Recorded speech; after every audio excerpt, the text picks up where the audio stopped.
Welcome to My Vote Counts. I'm your host, Neva Civilis, Director of Public Engagement for the Michigan Department of State.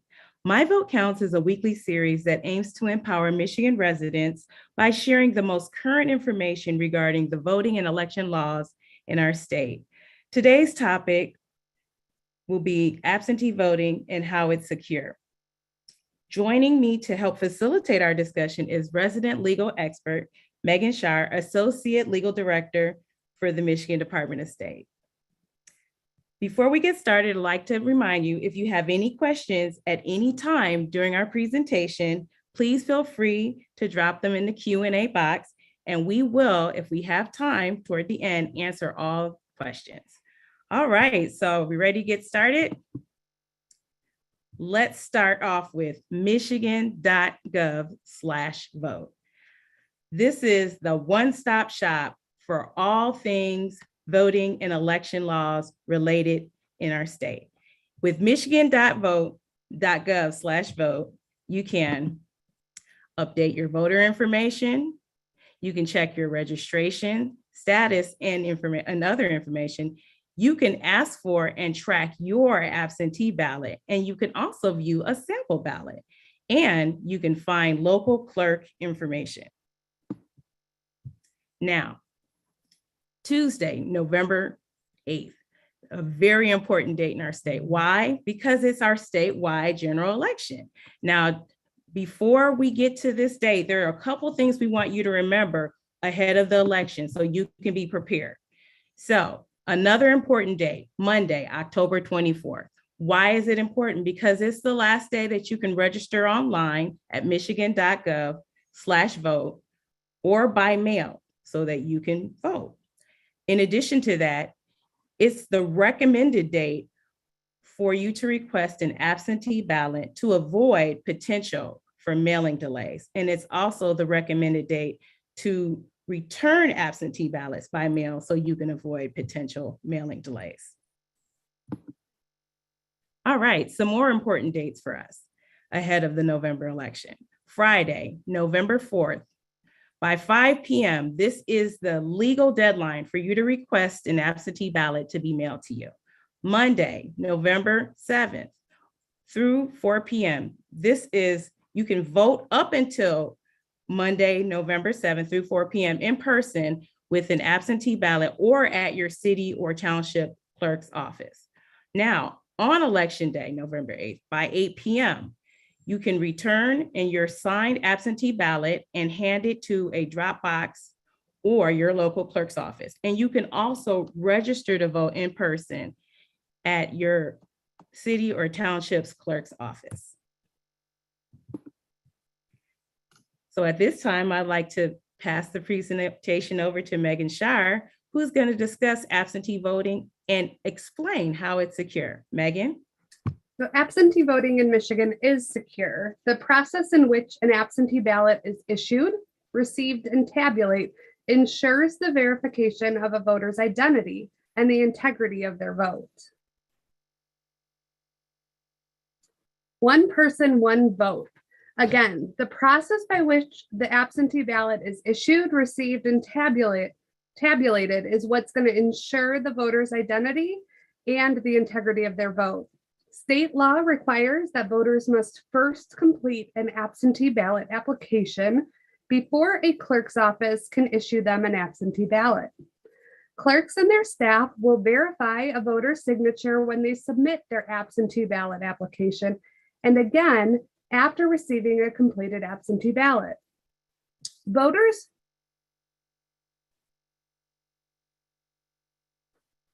who spoil their absentee ballot must submit their notice and request for a new ballot in writing to their local clerk. This request also must contain their signature. Every ballot has a numbered stub that is recorded in the QVF, the qualified voter file, when the ballot is sent to the voter. The stub is removed before the ballot is tabulated to protect the secrecy of the ballot. And only individuals authorized by the local clerk may handle absentee ballots. Signature verification. Upon receiving an absentee ballot and later or absentee ballot application and later the ballot itself, the local clerk's office will verify that the voter's signature matches their signature in the QBF. The clerk may reject an absentee ballot application or ballot if the voter's signature differs in clear and obvious respects from the one on file. Clerks are instructed to make every attempt to contact a voter without delay if there's an issue with their ballot application or ballot. For example, if the signature is missing or does not match the one on file, clerks are instructed to reach out to that voter to try to correct the issue.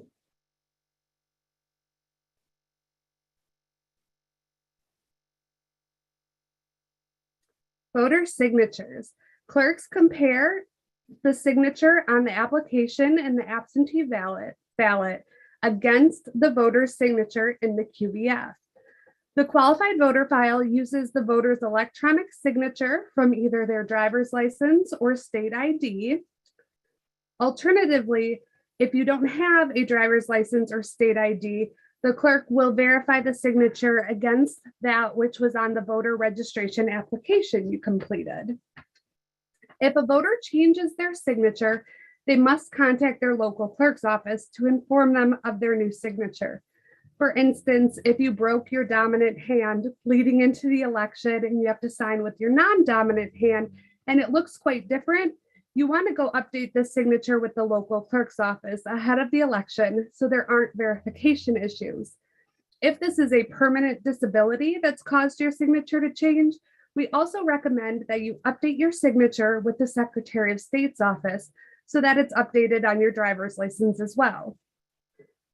If a voter submits their absentee ballot application online, they must attest to the accuracy of their signature in the QBF, and they permit the clerk's office to use that with their application. If a signature does not clearly match, a ballot will be rejected until cured. So even though you're completing your ballot application online, when you return your absentee ballot, the clerk will verify that that signature matches what is in the qualified voter file before tabulating that vote.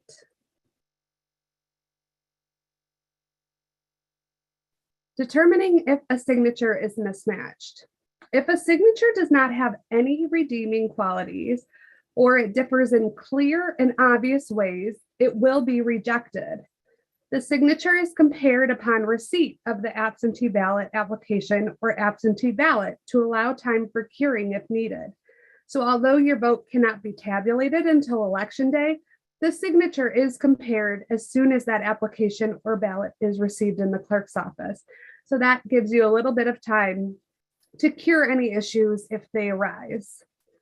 Local clerks and their staff receive training on the signature verification process and the absentee ballot processing through a program offered by the Michigan Elections e-Learning Center.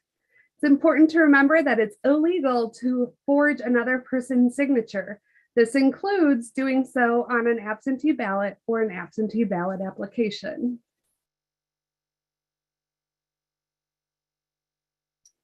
Curing a mismatched signature. If a signature does not match, the clerk's office has to reject the absentee ballot application or absentee ballot. The clerk's office is advised to contact the voter within 48 hours of rejecting it to notify them of the process for curing their signature.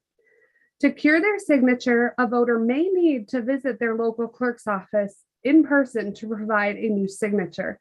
Again, it's important to remember that michigan.gov/vote website to check on the status of your absentee ballot application and absentee ballot throughout this process. Spoiling or surrendering an absentee ballot.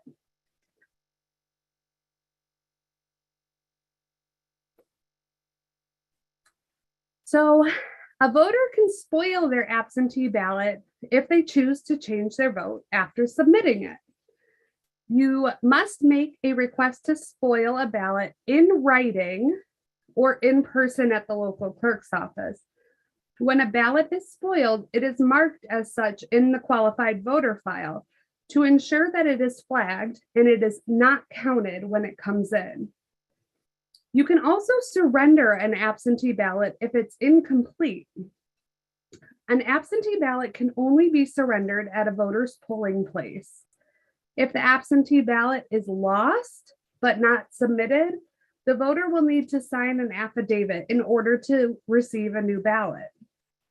The ballot is marked as surrendered in the qualified voter file, and this again ensures that it is not counted if it were to come in.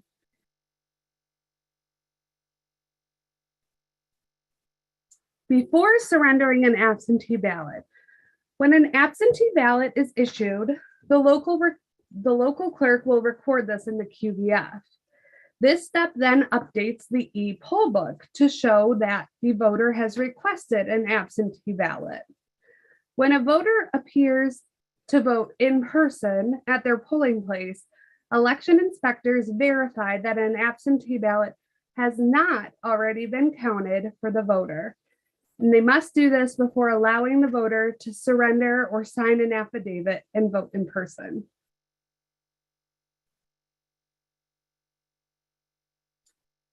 If you need to change your vote, you have some options. If you voted in person via an absentee ballot and you change your mind, you're not locked in. There are some steps you can take to change that vote. So if you've already submitted your absentee ballot to your local clerk's office, you can spoil your ballot either by mail or in person. If you're doing so by mail, you must do so with a written and signed request that has to be received by your local clerk by 5 p.m. the Friday before the election, which in this case is November 4th. If you're spoiling a ballot in person, you have until 10 a.m. the Monday before election to appear in person at the local clerk's office and make that request. Again, if you're doing so in person, you still have to have a written and signed request, but you can just hand that over to the clerk by 10 a.m. the Monday before the election.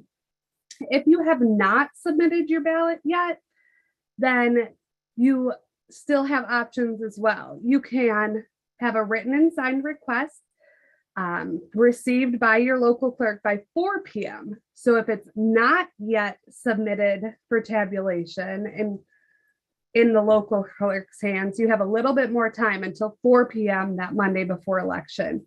And then your final choice is always to, if you've got that absentee ballot still in hand, you can surrender it at a polling place on election day. So you can take that into your local polling place and hand it over to then vote in person instead. How do you return an absentee ballot? We've already discussed this in prior presentations, but you have several options to securely return your completed and signed absentee ballot. One of those is to do so by mail. And again, to account for any mailing delays, we recommend that you do this no later than October 24th this year to make sure that that is in your local clerk's hands by 8 p.m. on election day. If it's still in transit at 8 p.m. on election day, your vote cannot be counted. So it's important to do so well enough in advance to make sure it is received by your clerk in time to be counted at 8 p.m. on election day. You also have the option to drop it at a designated drop box by 8 p.m. on election day, or you can bring it in person to your local clerk's office by 8 p.m. on election day.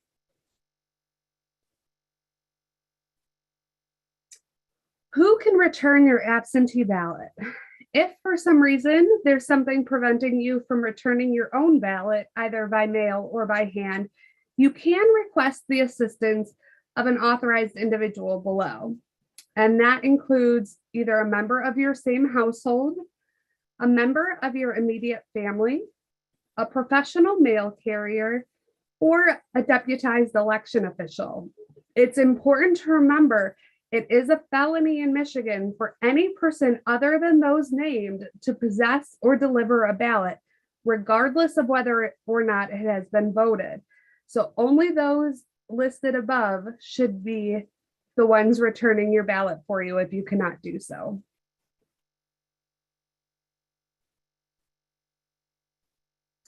Absentee ballot drop boxes. These are places voters can securely return their ballot, and it's a designated drop box in your jurisdiction. Absentee ballot drop boxes are secure. Clerks are instructed to place drop boxes in secure, well-lit areas. Under state law, newly installed drop boxes must be protected by video surveillance to ensure effective monitoring. Ballot retrieval. Only individuals authorized can retrieve these ballots. Unauthorized individuals cannot collect or retrieve absentee ballots from drop boxes, and it is a crime to do so. Drop boxes are checked at least once a day by authorized and deputized election staff. Election administrators ensure ballot drop boxes are closed by 8 p.m. on election day, and they must collect ballots as soon as possible after polls close.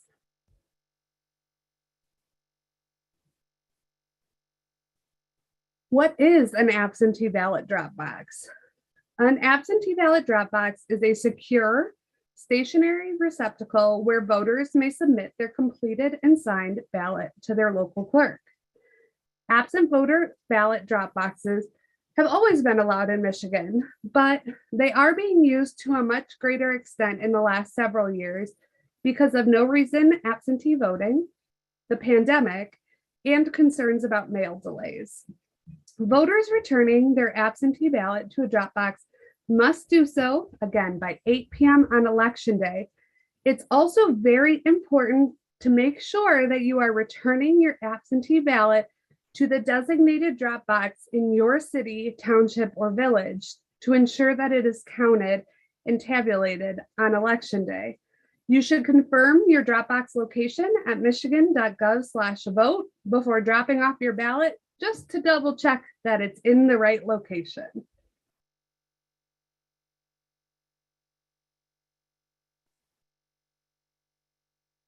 The placement of absentee ballot drop boxes. Each Michigan city, township, and village has at least one absentee ballot drop box in each jurisdiction. The location of the drop box is determined by the local clerks. The local clerks may add or move drop boxes in their jurisdiction, but they must update the location of the drop boxes on their website and in the QV app so that voters can find the correct location. Clerks are also encouraged to use clear signage on the drop boxes, indicating how they can be used and advising individuals on prohibited activity. Again, locate and confirm your drop box before placing your ballot in one by going to michigan.gov/vote. Absentee ballots are securely handled. What happens once you submit an absentee ballot? Well, by state law, ballots are securely stored in the clerk's office until election day. They cannot be tabulated until election day. Only authorized and deputized election officials can handle and transport absentee ballots. Ballots that are transported to an absentee counting board must be done so securely and only by deputized election officials. A voter selection also must remain secret. The stub with the ballot number is removed before the ballot is removed from the secrecy sleeve and fed into the tabulator. Track your absentee ballot. So you can check when your absentee ballot application and your absentee ballot itself are sent and received by going either to your local clerk's office or at michigan.gov/vote. So this is a super handy website, and the example shows on the side, there will be a date when your application is received, when your ballot is mailed from your local clerk to you, and when the clerk has received your ballot.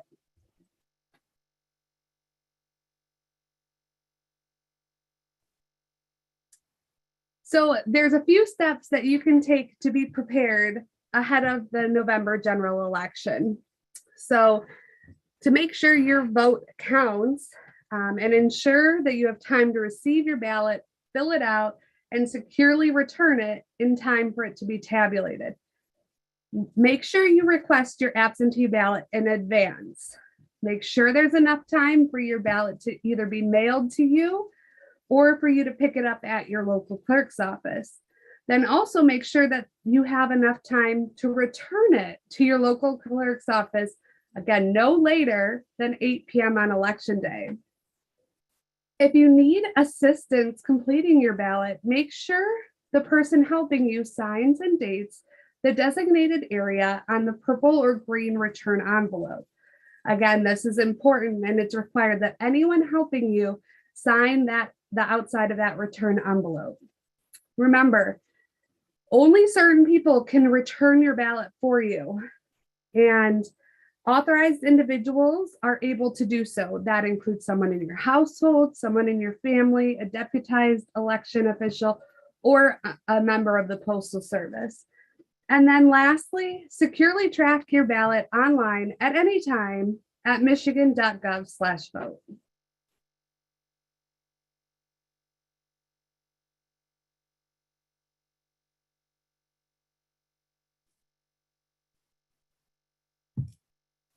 All right, thank you, Megan. Now it's time for My Vote Counts Q&A.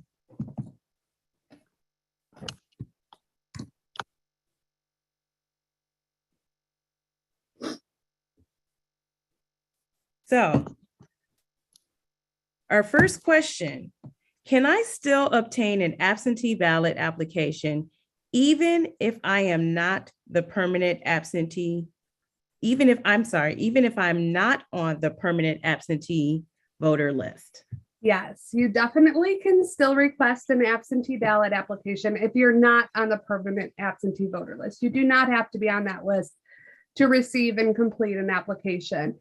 You can request an absentee ballot be sent to you via mail by the Friday before the election day, or and that's by completing the online application, absentee voter ballot application online. Or you can go to your local clerk's office until 4 p.m. the Monday prior to the election and receive an absentee ballot. If you do so on the Monday before election, you do have to complete that absentee ballot at that time and turn it into the local clerk before you leave. Okay, next question. What should I do if my absentee ballot is damaged or lost before I have a chance to complete it? So if you lost your absentee ballot or it was damaged, or if you just didn't receive it in the mail in time, you can visit your local clerk's office to request a new absentee ballot be sent to you via mail by the Friday before the election day. Or again, you can visit your local clerk's office in person to receive a new absentee ballot by Monday at 4 p.m. before the election. But again, on Monday, you will be required to complete that absentee ballot in person and turn it back into your local clerks. You can also visit your polling place on election day to cast a ballot in person. If you vote in person at your polling place, you should let the poll worker know that you did not cast an absentee ballot, and they'll take additional steps to confirm with your local clerk before issuing your ballot. This process can take a little bit longer. It's recommended that you visit your local clerk's office ahead of time if you know this is going to be an issue, so that you can resolve it before election day if possible. If you still have the damaged ballot, take it with you to your clerk's office or your polling place if you're able to do so. Okay, next question, Megan.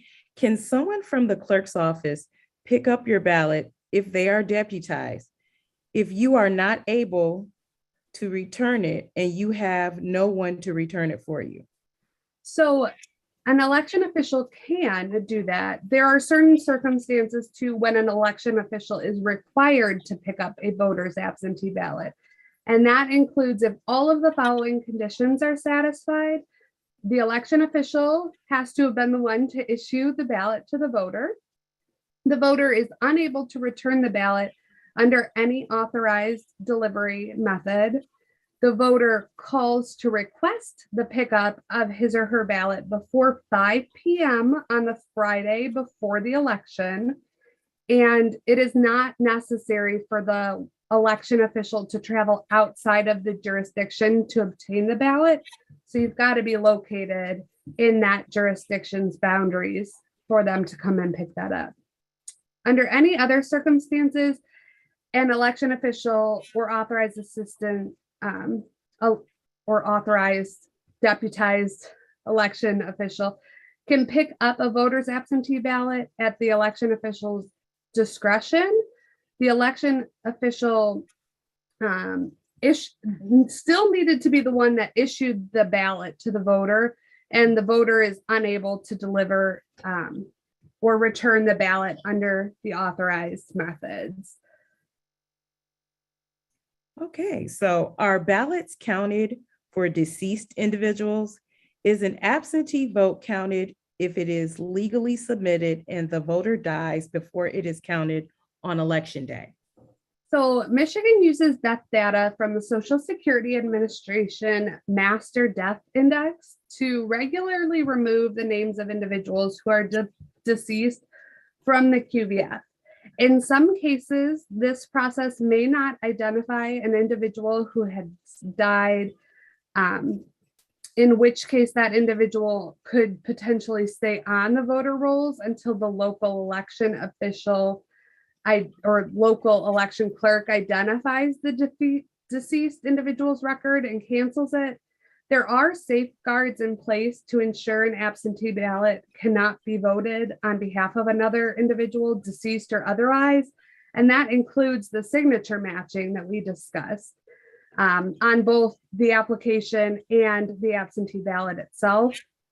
If a voter casts an absentee ballot prior to election day and the clerk learns that they have died before election day, the deceased voter's ballot is rejected. This resulted in the rejection of thousands of ballots in Michigan's 2020 August primary and the November general elections. Okay, so Megan, how can I be sure that people can only vote once? So we mentioned it in this presentation, but the electronic poll book, that is basically a downloaded list from the qualified voter file of all registered voters in a given precinct. And this is loaded onto a clerk's laptop prior to each election. And it allows election inspectors to look up a voter's registration record and confirm that they are at the correct polling place and that they have been assigned a ballot to the voter. So once a ballot has been issued to the voter, the e-poll book will reflect this, and that prevents double voting. So if an absentee ballot was issued to you, the e-poll book will note that. So if someone then comes in to vote in person, the election inspector would be alerted that they've already received an absentee ballot, and they would either need to surrender that absentee ballot or sign a potentially written request to spoil that ballot to prevent any type of double voting. Okay, and Megan, I think this is going to be our last question. What do local clerks do to verify absentee voters' signatures? So upon the receipt of a returned absentee ballot or the absentee ballot application, the local city or township clerk has to verify the signature appearing on the outside of the return envelope or on that application against the qualified voter file in order to verify the applicant's identity. If there is no digitized signature on file, so you don't have a Michigan driver's license or state ID, they will compare it to the MasterCard, and the MasterCard is a hard copy of the voter's registration record for each voter, and it must be maintained by the local clerk. So they will verify it that way. Okay, Megan, actually, I have one more question for you. Are all local clerks required to have a ballot drop box by state law? If so, are there specific rules that govern these drop boxes? Communities are not required to have absentee ballot drop boxes by state law. However, they are strongly encouraged and widely used across the state. Many communities have started to provide absentee drop boxes in recent years. State law does require that drop boxes installed on or after October 1st, 2020 must be monitored by video surveillance. Additionally, there are many other forms of security that are encouraged and some that are required by state law as well. Access to drop boxes are limited to sworn election officials trained in handling those ballots. So you can drop off your ballot to the drop box, but only an election official may go and retrieve it from that box. All right. Thank you so much, Megan. At this time, that's all the questions that we have. And I would like to thank everyone for joining us today, and remind those of you not to forget to sign up for next week's topic. And again, thank you for joining us. Until then, take care and have a wonderful week.